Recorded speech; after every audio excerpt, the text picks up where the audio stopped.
새벽 4시입니다.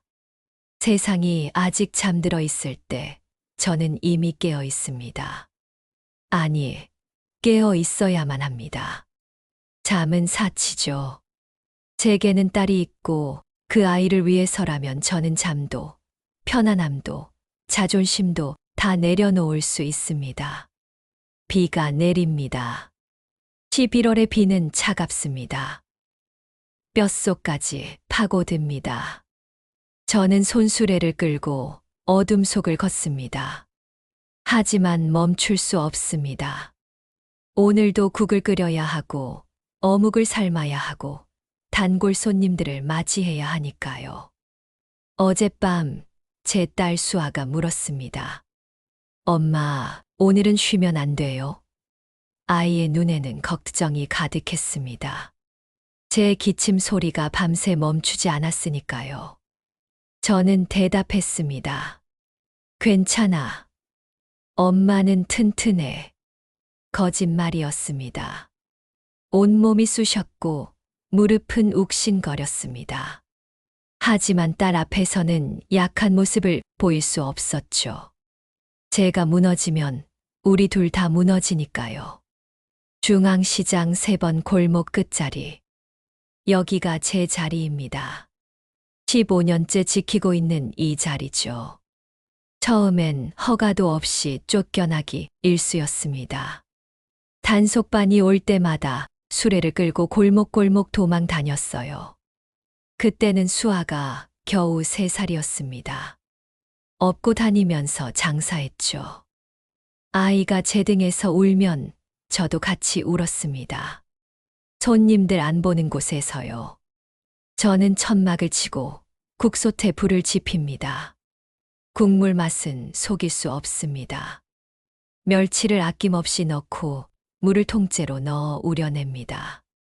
양파, 대파, 다시마까지. 새벽부터 2시간을 끓여야 제 맛이 나거든요. 국솥에서 김이 피어오릅니다. 뜨끈한 국물 냄새가 퍼집니다.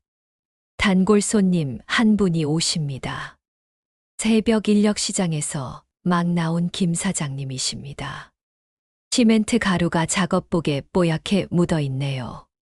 아줌마, 국 하나요? 저는 웃으며 대답합니다. 여기 앉으세요. 뜨끈하게 드릴게요. 국 한 그릇에 3,000원. 어묵 2꼬치에 1,000원. 이게 제 하루 수입의 전부입니다.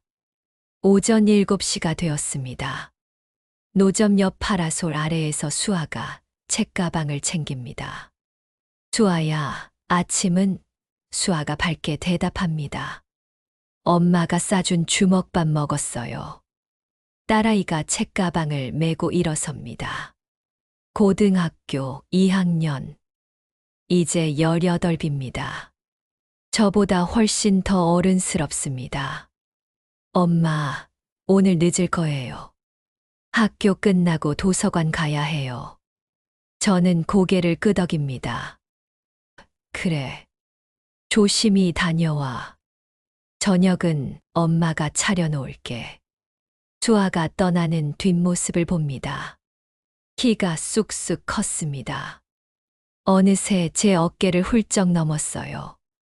아이의 교복은 깨끗하게 다려져 있습니다. 어젯밤 제가 다렸어요. 다른 아이들처럼 예쁜 옷을 입히지 못해도 적어도 단정하게는 입혀주고 싶었습니다. 점심시간이 되면 바빠집니다. 시장 상인들, 인근 공사장 인부들이 몰려옵니다. 아줌마, 국 3개, 어묵 5꼬치요. 저는 바쁘게 움직입니다. 네, 잠깐만요. 손이 쉴 틈이 없습니다. 국을 뜨고 어묵을 삶고 돈을 받고 거스름 돈을 주고 정신없이 움직입니다. 그러다 한 손님이 툭 던집니다. 야, 이거 국물 너무 싱거운 거 아냐? 가슴이 철렁합니다. 저는 황급히 말합니다. 죄송합니다. 제가 간을 좀 더 맞춰드릴게요. 황급히 국간장을 더 넣습니다. 손님은 퉁명스럽게 한 숟갈 떠먹고는 그냥 가버립니다.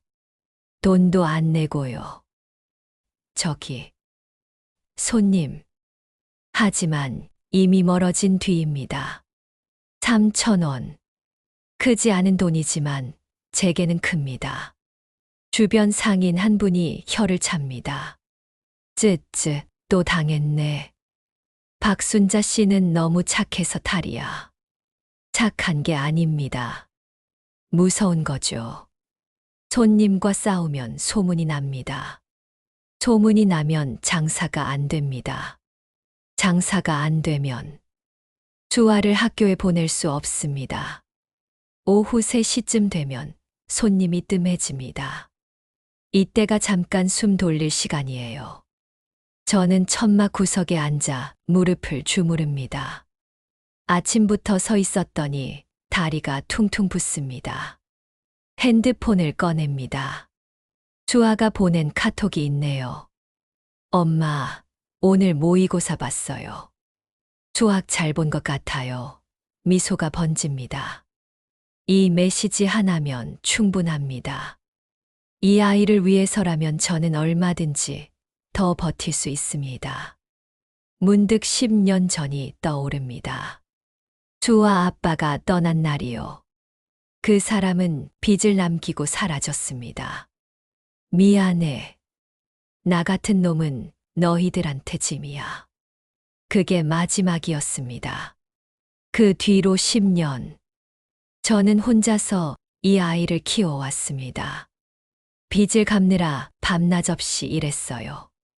그래도 후회는 없습니다. 주아가 있으니까요. 저녁 7시. 퇴근길 사람들이 노점 앞을 지나갑니다.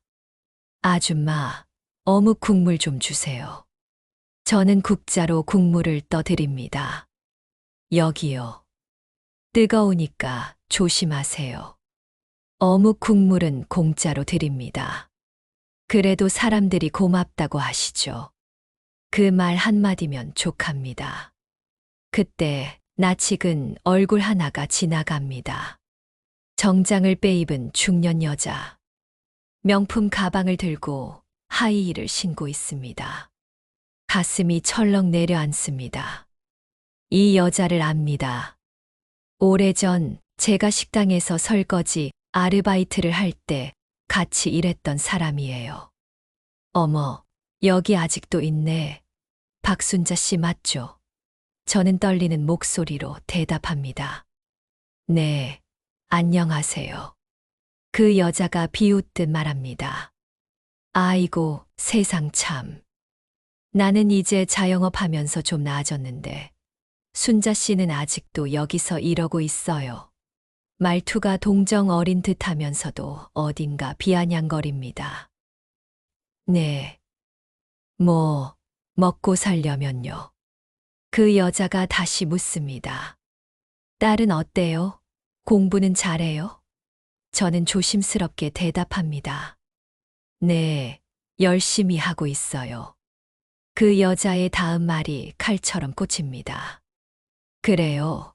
근데 이런 데서 장사하면 애가 학교에서 놀림 안 받아요? 요즘 애들 되게 잔인하잖아요. 저는 간신히 말합니다. 괜찮습니다. 그 여자가 마지막으로 한마디 더 던집니다. 에휴, 그래도 딸 생각해서라도 좀 더 나은 일 찾아봐요. 이러고 있으면 애 인생만 꼬이잖아요. 그 여자는 그렇게 한마디 던지고는 유유히 사라집니다. 저는 그 자리에 멍하니 서 있습니다. 애 인생만 꼬인다. 그 말이 머릿속을 맴돕니다. 밤 10시. 오늘 장사를 마무리합니다. 국솥을 씻고 천막을 걷고 손수레를 정리합니다. 오늘 번 돈을 셉니다. 53,000원. 여기서 재료비, 천막 자리세를 빼면 3만 원 정도 남습니다. 이 돈으로 수아 학원비를 내고 집세를 내고 밥을 해 먹어야 합니다. 빠듯합니다. 항상 빠듯합니다. 비가 다시 내리기 시작합니다. 천막을 덮어야 하는데 손이 시려서 잘 움직여지지 않습니다. 그때 누군가 우산을 씌워줍니다. 돌아보니 20대 후반쯤 되어 보이는 청년입니다. 단정한 인상에 따뜻한 눈빛이에요. 힘드시겠어요? 제가 좀 도와드릴게요. 저는 손을 내줬습니다. 아이고, 괜찮아요. 제가 할게요. 하지만 청년은 이미 천막을 걷기 시작합니다. 아니에요. 잠깐이면 돼요. 청년은 천막을 걷는 걸 도와주고 손수레도 밀어줍니다. 어머니, 매일 이렇게 하시는 거예요? 저는 고개를 끄덕입니다. 네, 뭐. 청년이 진심 어린 목소리로 말합니다. 정말 대단하세요. 존경스럽습니다. 가슴이 뜨끈해집니다. 오랜만에 듣는 따뜻한 말입니다. 고맙습니다. 덕분에 일찍 끝냈네요. 청년이 미소 짓습니다. 천만에요. 다음에 또 뵐게요.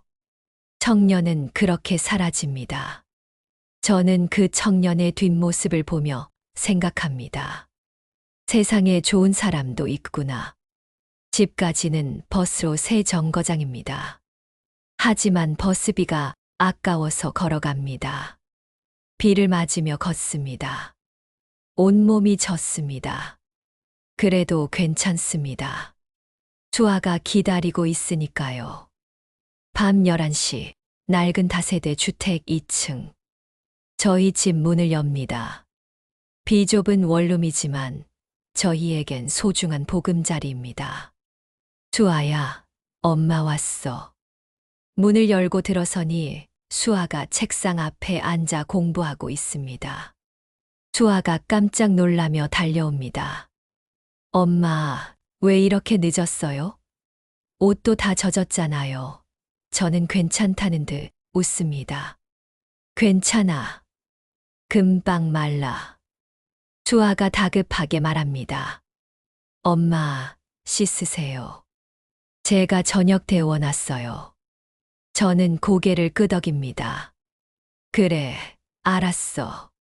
샤워를 하고 나오니 수아가 밥상을 차려 놓았습니다. 김치찌개, 계란 후라이, 시금치나물. 우리 딸이 다 했어? 수아가 부끄러운 듯 대답합니다. 네. 엄마 늦을 것 같아서요. 밥을 먹습니다. 수아가 해준 밥은 언제나 맛있습니다. 수아가 신이 나서 말합니다. 엄마, 오늘 선생님이 그러셨어요. 제가 성적이 많이 올랐대요. 이대로만 하면 좋은 대학 갈 수 있을 거래요. 가슴이 벅차오릅니다. 그래, 우리 수아 최고네. 수아가 제 손을 꼭 잡습니다. 엄마, 나 꼭 좋은 대학 가서 좋은 직장 들어갈 거예요. 그래서 엄마 이제 안 힘들게 해줄게요. 눈시울이 뜨거워집니다. 우리 딸, 고마워. 수아가 걱정스러운 표정으로 말합니다. 엄마, 울지 마요. 엄마가 울면 나도 슬퍼져요. 저는 눈물을 훔칩니다. 응, 안 울게.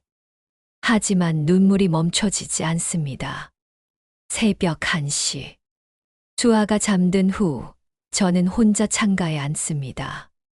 밖에는 여전히 비가 내립니다. 지갑을 꺼냅니다.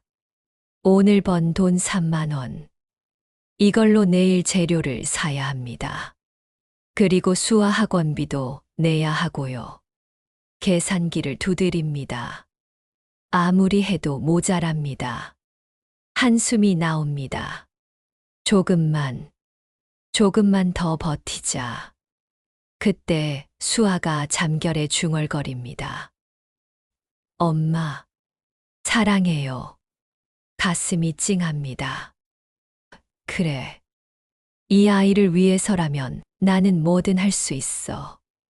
다음 날 새벽. 알람이 울립니다.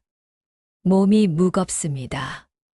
어제 비를 맞아서 감기 기운이 있습니다. 하지만 일어나야 합니다. 수아를 보니 아이는 깊이 잠들어 있습니다. 이불을 덮어주고 조용히 집을 나섭니다. 손수레를 끌고 어둠 속을 걷습니다. 오늘도 시장으로 갑니다. 오늘도 국을 끓이고 어묵을 삶고 손님들을 맞이합니다. 그리고 내일도 모레도 수아가 꿈을 이룰 때까지요. 그날 저는 몰랐습니다. 제 인생이 곧 뒤흔들릴 거라는 걸.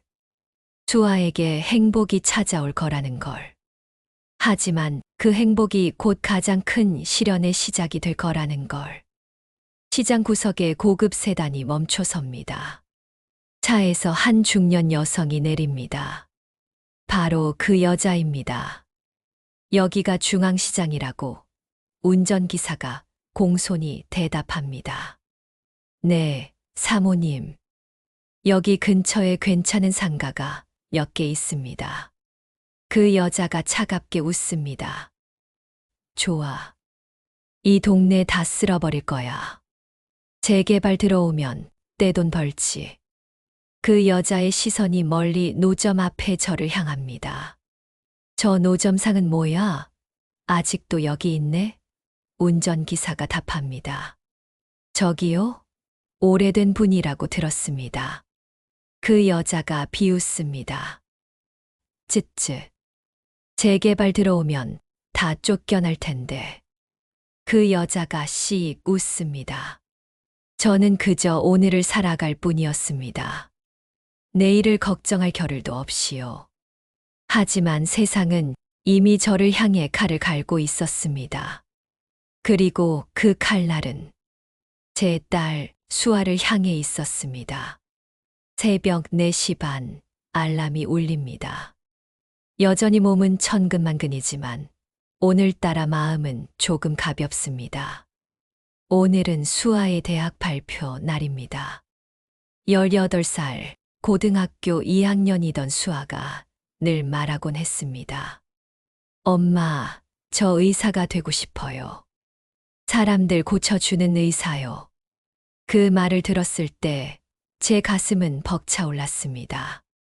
우리 집안은 대대로 가난했고 저는 글도 변변히 배우지 못했습니다. 그런데 제 딸은 남을 살리는 사람이 되고 싶다니. 하지만 두려움도 있었습니다. 의사가 되려면 돈이 많이 든다고 들었습니다. 등록금, 교재비, 기숙사비 제 하루 3만 원 벌이로 감당할 수 없는 일입니다. 그럼에도 저는 말했습니다. 그래, 수아야. 내가 하고 싶은 거 해라. 엄마가 어떻게든 해줄게. 거짓말이었습니다. 어떻게든 방법이 있을 거라 믿은 희망 섞인 거짓말이었죠. 그날 저녁 수아가 종이 한 장을 들고 뛰어왔습니다. 엄마, 합격했어요. 하얀 종이에 이해과 합격이라는 글자가 선명했습니다. 그 순간 저는 주저앉아 버렸습니다. 기쁨과 두려움이 동시에 몰려왔습니다. 엄마, 이제 제가 의사가 될 수 있어요. 수아의 눈망울은 별처럼 반짝였습니다. 저는 그 눈빛에 대답했습니다. 그래, 우리 수아 너 이제 세상 누구보다 멋진 길을 가는구나. 하지만 속으로는 중얼거렸습니다. 어떡하지? 이 돈을 어떻게 마련하지? 입학금을 낼 날이 다가왔습니다. 재개발 소문이 도는 시장은 예전만큼 장사가 잘 되지 않았습니다. 국물솥에서 김이 피어올라도 제 손끝은 떨려왔습니다. 그때 한 단골 손님이 제게 말을 걸었습니다. 박 씨, 요즘 힘들지? 애 대학 들어갔다며. 저는 얼버무렸습니다. 예, 뭐 어떻게든 해봐야죠. 그 손님은 잠시 저를 보다가 작은 봉투를 내밀었습니다. 이거 내가 돕고 싶어서 그래. 봉투 안에는 두툼한 현금이 들어 있었습니다. 저는 깜짝 놀라 거절했습니다. 아니에요, 사장님. 이러시면 안 됩니다. 그러나 그분은 말했습니다. 애 잘 되는 게 내 기쁨이야. 받아. 그날 밤, 저는 봉투를 끌어안고 울었습니다. 세상엔 나쁜 사람도 많지만 이렇게 따뜻한 사람도 있다는 걸 다시 느꼈습니다. 수아는 대학에 들어가서도 지독히 열심히 공부했습니다. 친구들이 술자리, 동아리 활동에 빠져 있을 때, 우리 아이는 도서관 불이 꺼질 때까지 책을 붙잡고 있었습니다. 저는 장사 끝나고 집에 돌아오면 늘 책상 앞에 앉아 공부하는 수아의 뒷모습을 보았습니다. 그 모습이 제게는 세상에서 가장 빛나는 풍경이었습니다. 엄마, 힘들지 않아요? 가끔 수아가 물었습니다. 저는 늘 대답했습니다. 아니야. 내가 있어서 엄마는 하나도 안 힘들어. 세월은 흘러 수아는 마침내 의사가 되었습니다. 하얀 가운을 입고 청진기를 목에 건 딸을 처음 본 날, 저는 숨이 막히는 듯 했습니다. 엄마, 이제 제가 엄마 치료해 줄게요. 수아가 웃으며 말했습니다. 그 순간, 지난 세월이 주마등처럼 스쳐갔습니다. 비 오는 새벽 손수레를 끌던 제 모습, 배고픔을 참으며 국물을 끓이던 순간들, 그리고 언제나 밝게 웃던 수아의 얼굴. 저는 그 자리에서 울음을 터뜨렸습니다. 수아야, 내가 해냈구나. 하지만 행복은 오래 가지 않았습니다. 수아가 의사가 되어 첫 봉급을 받던 날, 그 아이가 말했습니다. 엄마, 저 좋아하는 사람이 있어요. 저는 놀라 웃으며 물었습니다. 그래, 어떤 사람이야? 그 아이는 수줍게 웃으며 말했습니다. 엄마도 아는 분이에요. 예전에 장사 도와주셨던 분 기억나세요? 그분이랑 가까워졌어요. 제 심장이 멎는 것 같았습니다. 그 청년 따뜻한 눈빛으로 천막을 걷어주던 그 청년. 하지만 그의 어머니가 누구인지 그제야 제 가슴 속 깊은 곳에서 오래된 불안이 꿈틀대기 시작했습니다. 새벽 5시, 저는 여전히 국솥 앞에 서 있습니다.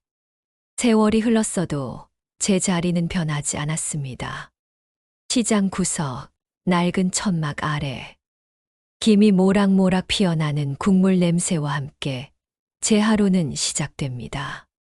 하지만 제 마음은 예전과 달랐습니다. 이제 제 딸 수아는 의사가 되었습니다. 하얀 가운을 입고 병원에 서 있는 모습은 마치 꿈속 장면 같았습니다.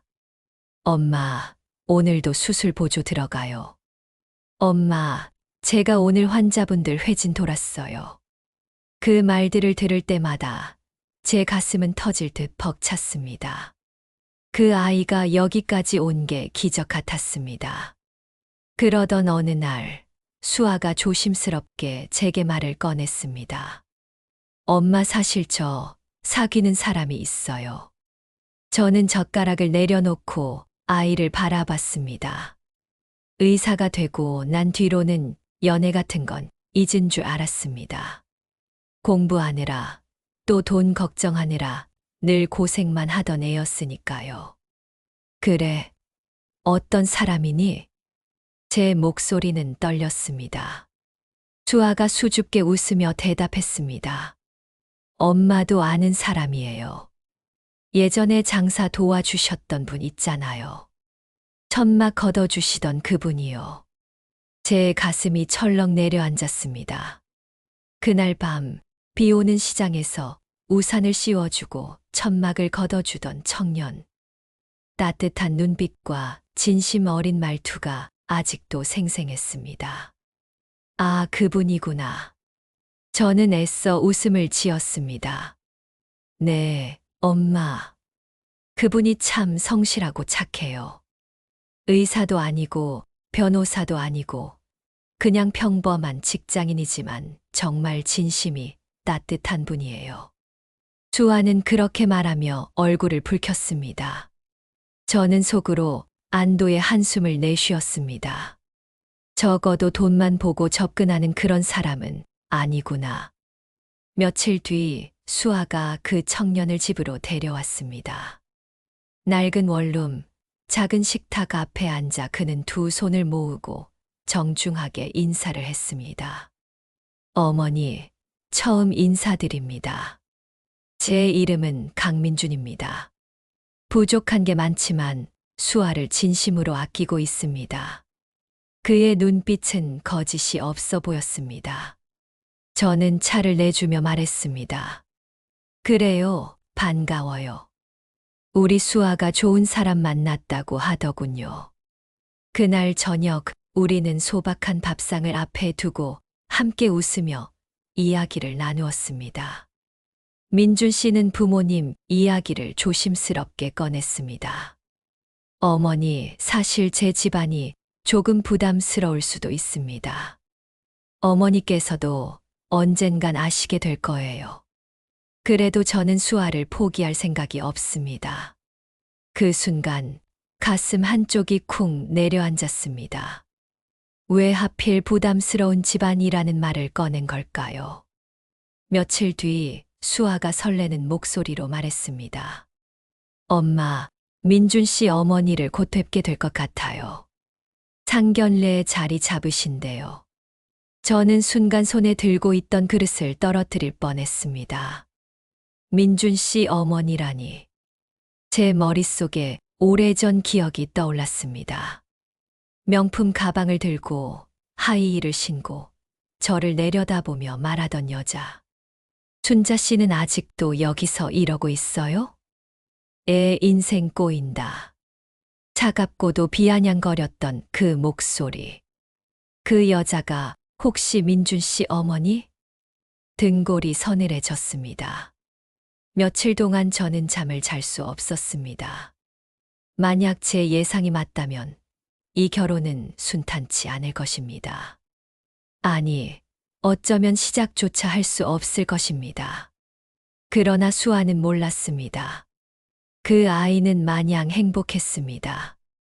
엄마, 민준 씨는요, 제가 힘들 때 늘 곁에 있어 줬어요. 엄마가 아플 때도 같이 병원에 모시고 갔잖아요. 엄마, 저 이 사람 아니면 안 될 것 같아요. 저는 차마 그 아이의 행복을 깨뜨릴 수 없었습니다. 그래, 수아야. 내가 좋다면 엄마도 좋다. 입술은 그렇게 움직였지만 제 마음은 무겁게 가라앉았습니다. 상견례 날짜가 잡혔습니다. 작은 한정식집, 단정한 방 안에서 기다리던 순간 문이 열렸습니다. 그리고 그녀가 들어왔습니다. 명품 가방, 차가운 미소, 날카로운 눈빛. 바로 그 여자가 제 앞에 앉았습니다. 순간 시간이 멈춘 듯 했습니다. 제 손은 떨려왔고 목이 타들어갔습니다. 그 여자는 의아한 눈으로 저를 바라보다가 이내 비웃듯 웃었습니다. 어머 세상에. 이게 누구야? 박순자 씨 아니에요. 아직도 장사하고 계셨구나. 수아와 민준 씨는 상황을 이해하지 못하고 서로를 바라봤습니다. 저는 간신히 대답했습니다. 안녕하세요. 그 여자는 웃으며 말했습니다. 아니, 어떻게 이런 인연이 다 있죠? 세상 참 좁네. 그 순간 저는 알았습니다. 이 결혼은 절대 순탄치 않으리라는 것을. 그날 밤 수아는 저를 붙잡고 말했습니다. 엄마, 왜 아무 말씀 안 하셨어요? 민준 씨 어머니랑 아는 사이였어요? 저는 차마 모든 걸 말할 수 없었습니다. 그냥 옛날에 잠깐 알던 사이야. 근데 엄마 왜 그렇게 얼굴이 하얗게 질리셨어요? 저는 그저 고개를 저었습니다. 괜찮아. 괜찮아, 수아야. 하지만 제 속은 끓어오르고 있었습니다. 그 여자가 우리 모녀의 행복을 무너뜨릴 것이라는 불길한 예감이 칼날처럼 제 가슴을 파고들고 있었습니다. 상견례가 끝나고 돌아오는 길, 제 손은 떨리고 있었습니다. 민준 씨가 운전하는 차 안에서 저는 창밖만 바라보고 있었습니다. 뒷좌석에 앉은 수아는 제 눈치를 보며 물었습니다.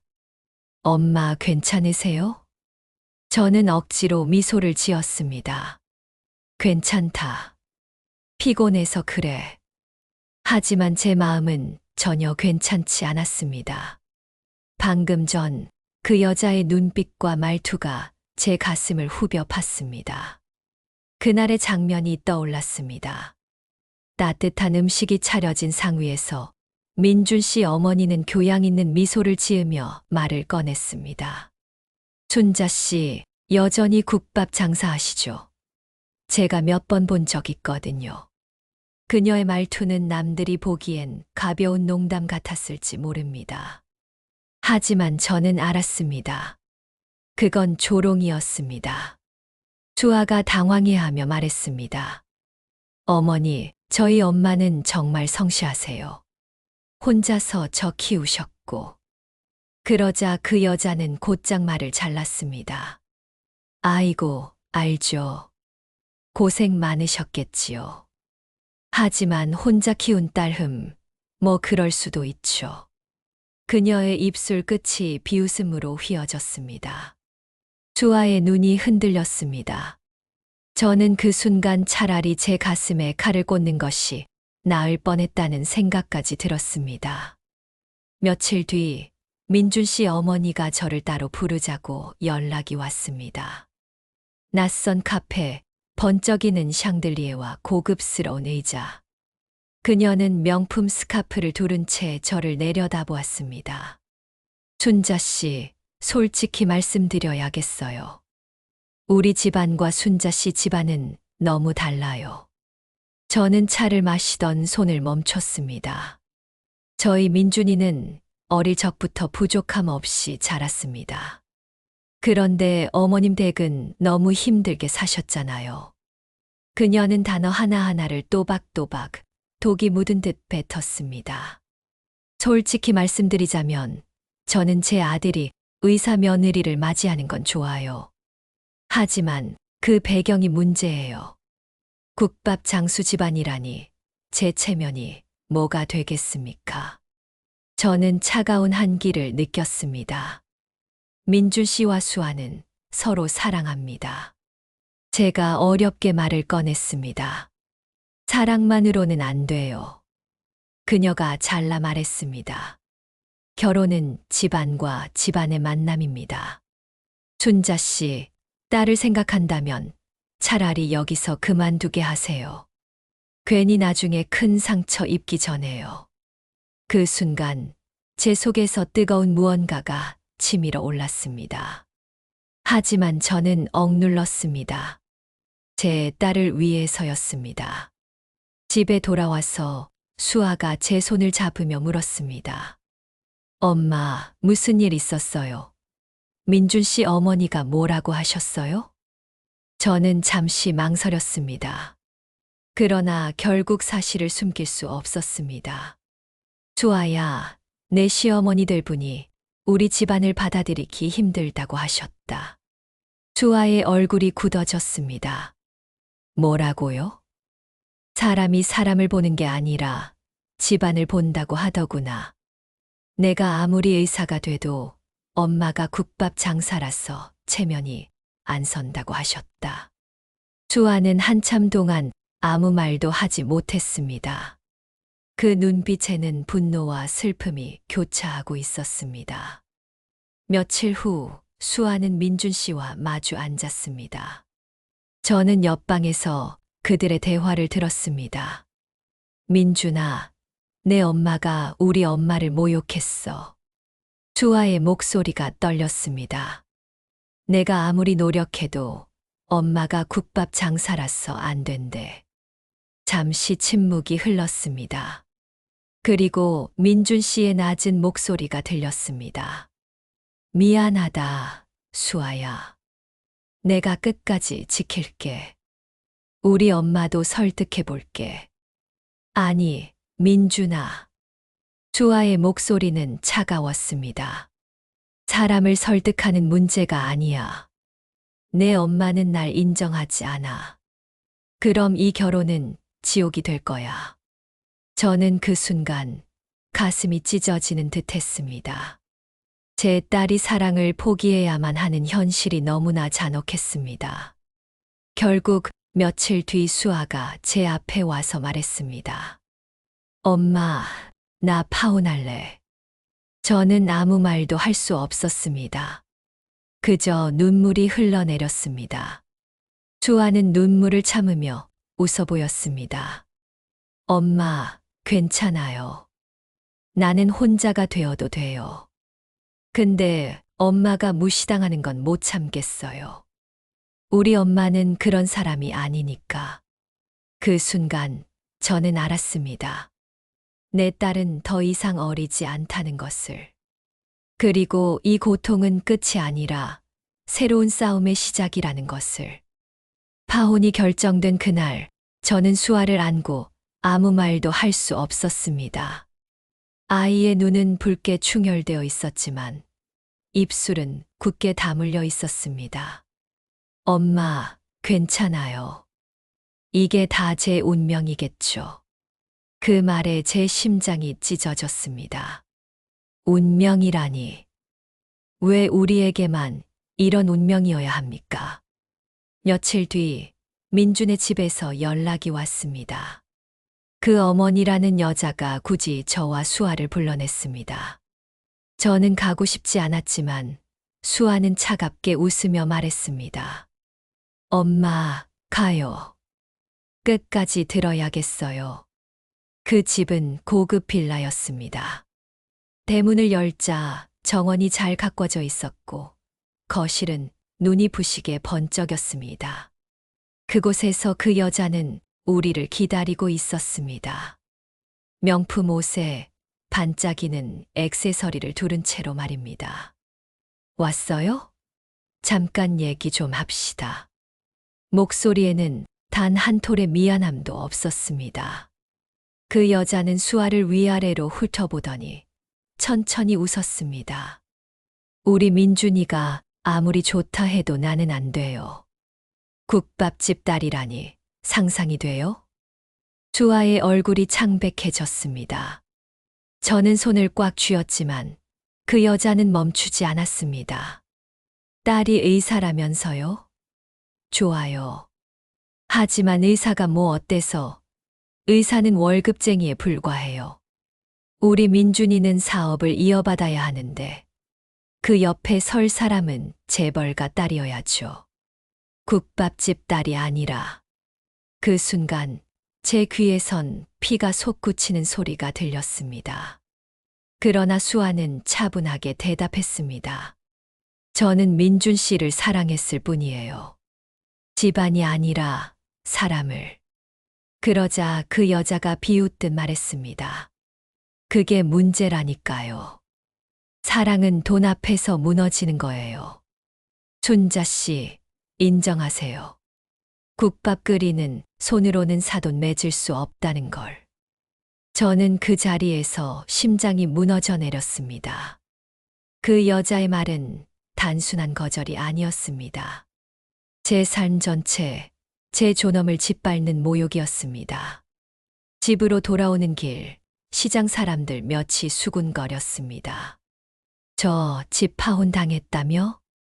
아이고, 역시 가문이 다른데 무슨.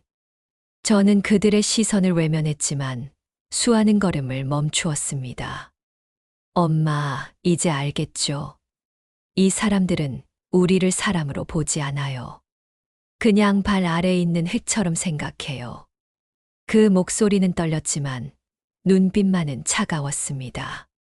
엄마, 우리 그냥 이렇게 살면 안 돼요. 난 이제 절대 당하고만 살지 않을 거예요. 며칠 뒤 수아가 근무하던 병원에 그 여자가 나타났습니다. 환자 보호자 자격으로 말이죠. 수아는 환자 차트를 보고 충격을 받았습니다. 고혈압, 당뇨, 심장 판막 이상. 완벽할 줄 알았던 여자의 몸은 이미 병에 잠식되어 있었습니다. 하지만 그 여자는 진료실에서도 똑같이 오만했습니다. 아가씨, 의사 맞아요? 젊어서 믿음이 안 가네. 내 아들 며느리 할 뻔한 거, 그거 감사하게 생각해요. 수아는 의사로서 침착하게 대응했지만 진료가 끝난 후 주먹을 꼭 쥐고 있었습니다. 그 손에서 피가 배어 나올 정도였습니다. 그날 밤 수아가 제게 말했습니다. 엄마, 그 여자는 아픈데도 변하지 않아요. 자기 힘으로 뭐든 다 할 수 있다고 믿어요. 하지만 난 알아요. 누구나 무너질 수 있다는 걸. 엄마, 우리도 싸워야 해요. 복수합시다. 저는 처음엔 무서웠습니다. 하지만 곧 생각했습니다. 우린 이미 모든 걸 빼앗겼습니다. 명예도, 사랑도, 존엄도. 더는 잃을 게 없었습니다. 저는 수아의 손을 잡고 고개를 끄덕였습니다. 그래, 수아야. 이제 우리 차례다. 새벽 4시, 저는 평소처럼 국솥에 불을 지폈습니다. 어둠 속에서 피어오르는 하얀 김은 늘 같았지만 제 마음은 달라져 있었습니다.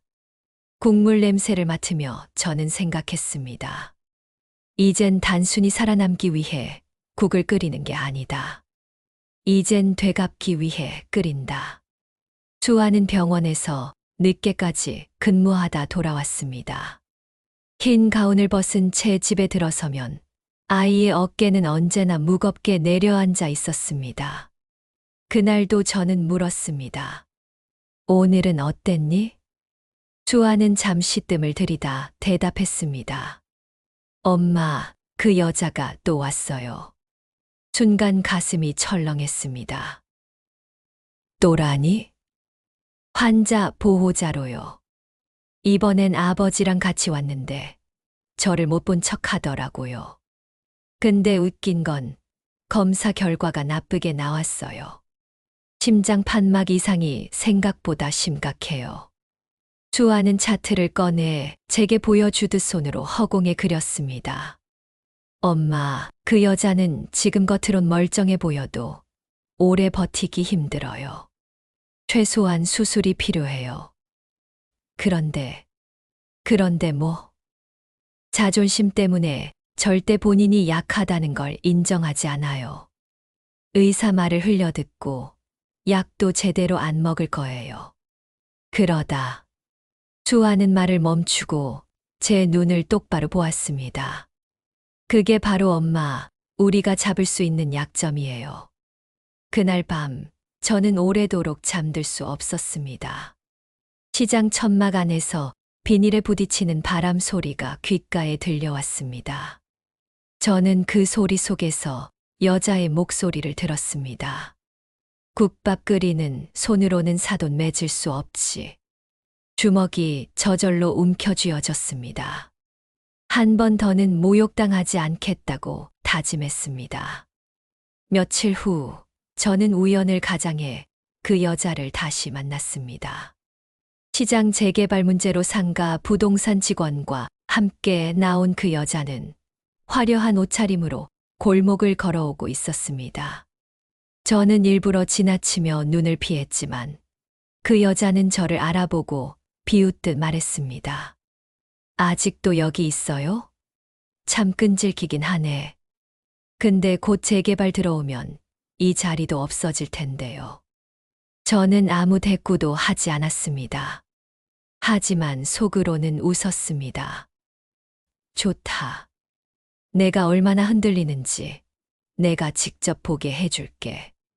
그날 밤 수아는 책상 앞에 앉아 무언가를 적고 있었습니다. 뭐 하니? 제가 물었습니다. 수아는 빙긋 웃었습니다. 계획을 짜는 중이에요. 엄마, 우리 복수는 감정만으로 하면 안 돼요. 치밀해야 해요. 저는 놀라며 아이의 노트를 보았습니다. 거기엔 3가지 큰 줄기가 적혀 있었습니다. 약점 찾기 시어머니의 건강, 재개발 사업, 주변 인맥, 약점 흔들기 진실을 드러내거나 약한 부분을 건드려 흔들기. 최종 타격 모든 걸 잃게 만드는 순간. 저는 아이가 무섭기도 했습니다. 그러나 동시에 자랑스러웠습니다. 이제 우리 딸은 더 이상 무기력한 피해자가 아니었습니다. 며칠 후 병원에서 사건이 벌어졌습니다. 그 여자가 갑자기 흉통을 호소하며 쓰러진 겁니다.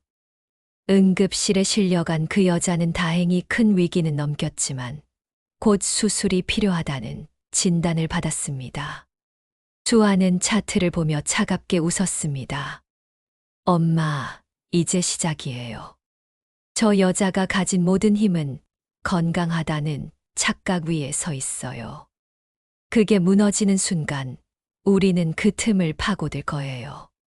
하지만 상황은 단순히 건강 문제에서 끝나지 않았습니다. 재개발 사업이 본격화되면서 시장 상인들이 쫓겨날 위기에 처한 겁니다. 저 역시 장사터를 잃게 될 판이었습니다. 그 여자가 그 사업의 핵심 투자자라는 사실을 알게 되었을 때 제 분노는 폭발했습니다. 엄마, 기회예요. 수아는 제 손을 꼭 잡았습니다. 우리가 당했던 치욕을 시장 사람들 모두가 보고 있어요. 만약 저 여자가 여기서 무너지면 단순히 파혼 문제가 아니라 그 여자의 인생 전체가 흔들려요. 저는 고개를 끄덕였습니다. 이제 단순히 복수가 아니라 심판이 되어야 한다는 걸 깨달았습니다.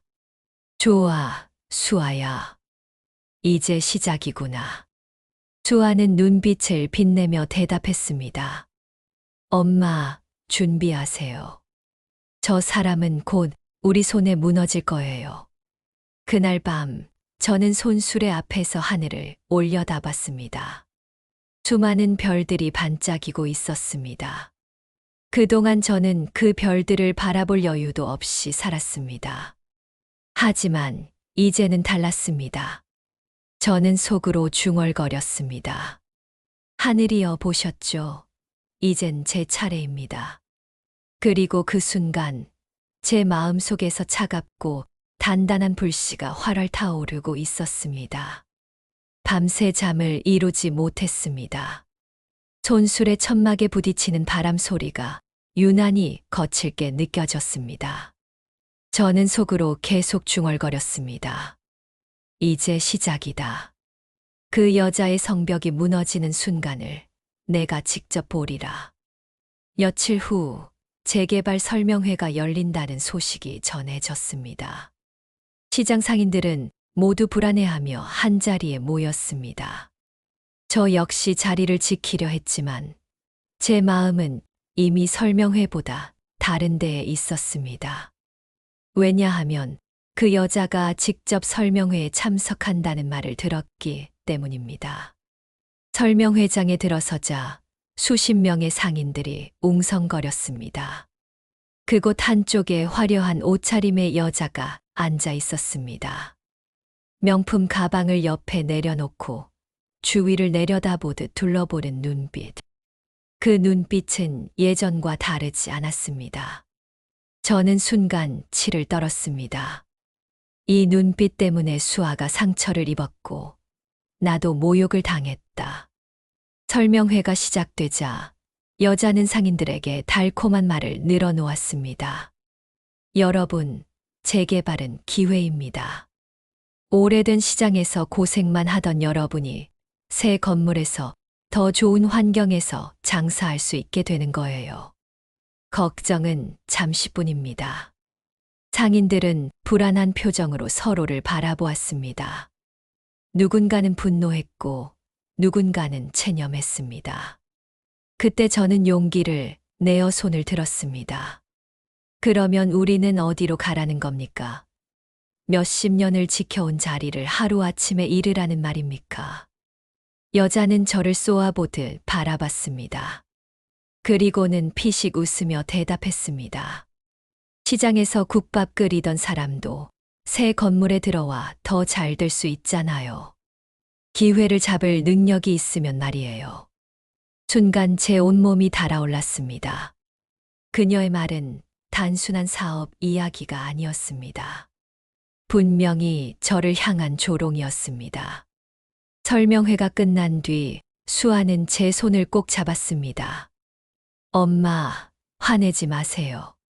저 여자가 방심한 순간이 곧 기회예요. 저는 고개를 끄덕였습니다. 하지만 가슴속에서는 불덩이가 이글거렸습니다. 저 여자가 내 삶을 짓밟고도 이렇게 웃을 수 있다니 반드시 무너뜨리겠다. 며칠 후 수아는 병원에서 중요한 소식을 들고 왔습니다. 엄마, 드디어 잡았어요. 그 여자의 수술 기록, 그리고 숨기고 있던 병력을 알게 됐어요. 저는 놀라 물었습니다. 숨기고 있었다니? 엄마, 그 여자는 심장 판막 수술을 받아야 하는데 병원 기록에 따르면 이미 몇 년 전에도 같은 문제로 치료 권유를 받았어요. 그런데 그때도 수술을 거부했더라고요. 나는 약하지 않다는 자존심 때문에요. 수아는 노트를 꺼내 적어둔 걸 보여주었습니다. 심장질환 은폐 재개발 사업 투자자로서 신뢰도, 문제 약점 노출 시 사업 파탄 가능. 저는 눈이 번쩍 뜨였습니다. 그 말은 만약 사람들이 그 사실을 알게 된다면 그 여자가 쌓아올린 성벽은 한순간에 무너질 거예요. 투자자들도 등을 돌릴 테고 상인들도 더는 가만히 있지 않을 거예요. 그날 밤 수아와 저는 깊은 대화를 나눴습니다. 수아는 차갑게 말했습니다. 엄마, 우리가 할 일은 단순해요. 진실을 드러내는 거예요. 하지만 그 방법은 신중해야 해요. 증거가 확실해야 하고 타이밍이 완벽해야 해요. 저는 아이를 바라보며 생각했습니다. 언제 이렇게 강해진 걸까? 의대 시절 밤새 책을 붙잡고 울던 아이가 이제는 복수를 위해 전략을 짜고 있었습니다. 저는 눈물이 핑 돌았지만 꾹 참았습니다. 그래, 내 말이 맞다. 이번엔 우리가 당한 대로 돌려줄 거다. 며칠 뒤 뜻밖의 사건이 벌어졌습니다. 재개발 투자자들 중 한 명이 병원에서 그 여자의 건강 문제를 흘려들은 겁니다. 그 여자가 심장 수술을 받아야 한다던데 그 소문은 삽시간에 퍼져나갔습니다. 그 여자는 곧바로 병원에 찾아와 난동을 부렸습니다. 내 이름이 왜 투자자들 입에 오르내려요? 누가 그런 소리를 한 거죠? 수아는 태연하게 대답했습니다. 환자 정보는 철저히 비밀입니다. 하지만 환자가 스스로 관리를 하지 않는다면 주변에서 눈치채는 건 시간 문제겠죠. 그녀의 얼굴은 분노와 두려움으로 일그러졌습니다. 저는 멀리서 그 장면을 지켜보며 속으로 웃음을 감추지 못했습니다. 그래, 이제 시작이다. 내가 가진 모든 게 무너지기 시작했다. 며칠 후 상인회 모임에서 누군가 말했습니다. 그 여자 심장병 있다던데 그런 사람이 어떻게 우리 사업을 좌지우지해? 사람들의 눈빛이 바뀌기 시작했습니다. 예전처럼 두려움만 가득한 눈빛이 아니었습니다. 의심과 분노가 서서히 퍼져나갔습니다. 집으로 돌아오는 길, 수아는 제게 속삭였습니다. 엄마, 이제 마지막 단계만 남았어요. 사람들 앞에서 그 여자의 가면을 완전히 벗기는 거예요. 저는 고개를 끄덕이며 대답했습니다. 좋다. 그날이 오면 나도 직접 그 자리에서 말하겠다. 내 손으로 당했던 모욕 다 갚아주겠다. 밤하늘은 유난히 맑았습니다. 저는 별빛을 올려다보며 다짐했습니다. 이제 고지다. 내가 주저앉아 울던 그 자리에서 내가 무너지는 걸 직접 보게 될 날이. 저는 다시는 그녀와 마주할 일이 없을 줄 알았습니다. 하지만 세상은 얄궂게도 마지막 무대를 제 앞에 펼쳐 보였습니다. 파혼 소식이 퍼진 지 얼마 되지 않아 시장 사람들은 술렁였습니다. 그 여자가 재개발한다더니 그거 다 사기래. 투자 받은 돈 빼돌렸대. 소문은 순식간에 퍼졌습니다. 그리고 드디어 그 여자가 투자자들과 기자들 앞에서 사업 설명회를 연다는 소식을 들었습니다. 시장 사람들은 다들 씁쓸해했지만 저는 달랐습니다. 이제 끝장을 내야 한다. 그동안 짓밟힌 사람들까지 대신에 반드시 무너뜨려야 한다. 설명회 날 저는 수아와 함께 그 자리에 갔습니다. 수아는 이미 준비를 마쳤습니다. 하얀 의사 가운 대신 단정한 정장을 입고 여러 자료 파일을 들고 있었습니다. 기자들과 투자자들 앞에서 그 여자는 여전히 환하게 웃으며 말했습니다. 이번 재개발로 이 지역은 새로운 중심지가 될 겁니다. 투자하신 모든 분들은 큰 수익을 얻게 되실 겁니다. 순간 저는 자리에서 일어나 손을 들었습니다. 거짓말입니다. 사람들의 시선이 저에게 쏠렸습니다. 그녀의 얼굴이 굳었습니다. 이게 누구신가 했더니 아직도 여기 계셨군요. 사적인 자리에서 이런 방해를 하시면 곤란합니다. 저는 단호히 말했습니다. 곤란한 건 제가 아니라 바로 당신일 겁니다. 그 순간 수아가 앞으로 나섰습니다. 차분하지만 날카로운 목소리였습니다. 저는 의사이자 피해자의 딸입니다. 그리고 이 자리에 있는 분들에게 진실을 알리기 위해 나왔습니다. 수아는 준비해 온 자료를 스크린에 띄웠습니다. 이 사람은 수년간 심장질환으로 입퇴원을 반복했습니다. 그런데도 불법적으로 투자자 돈을 끌어모아 재개발 사업에 쏟아부었죠. 의료 기록과 금융 자료 모두 확보했습니다. 순간 기자들이 술렁이며 카메라 셔터를 눌렀습니다. 투자자들 얼굴은 순식간에 굳어졌습니다. 그 여자는 절규하듯 외쳤습니다. 거짓말이야. 날 모함하려는 거야. 그러나 수아는 마지막 한 방을 날렸습니다. 거짓말이라면 이 녹취록은 뭡니까? 스피커에서 그녀의 목소리가 흘러나왔습니다. 저 노점상 같은 것들 다 쓸어버려야 돼. 그딴 것들이 뭔 권리야. 내가 재개발만 하면 이 동네는 내 거야. 순간 투자자들의 분노가 폭발했습니다. 우릴 속였어. 저런 사람한테 투자하다니. 기자들의 카메라는 쉴 새 없이 번쩍였습니다. 사모님, 이 발언 사실입니까? 노점상 강제 철거를 지시한 게 맞습니까?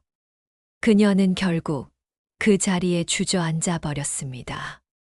저는 앞으로 걸어가 그녀를 내려다보며 말했습니다. 당신은 제게 국밥 끓이는 손으로는 사돈도 못 된다고 했지요. 하지만 그 국밥으로 제 딸은 의사가 되었습니다. 이제 세상이 당신을 심판할 차례입니다. 그녀는 아무 말도 못했습니다. 눈물이 흘렀지만 그 눈물은 단 한 방울도 사람들의 동정을 사지 못했습니다. 설명회장은 아수라장이 되었습니다. 투자자들은 법적 조치를 외쳤고 기자들은 더 많은 증거를 요구했습니다. 그 여자의 얼굴은 완전히 무너졌습니다.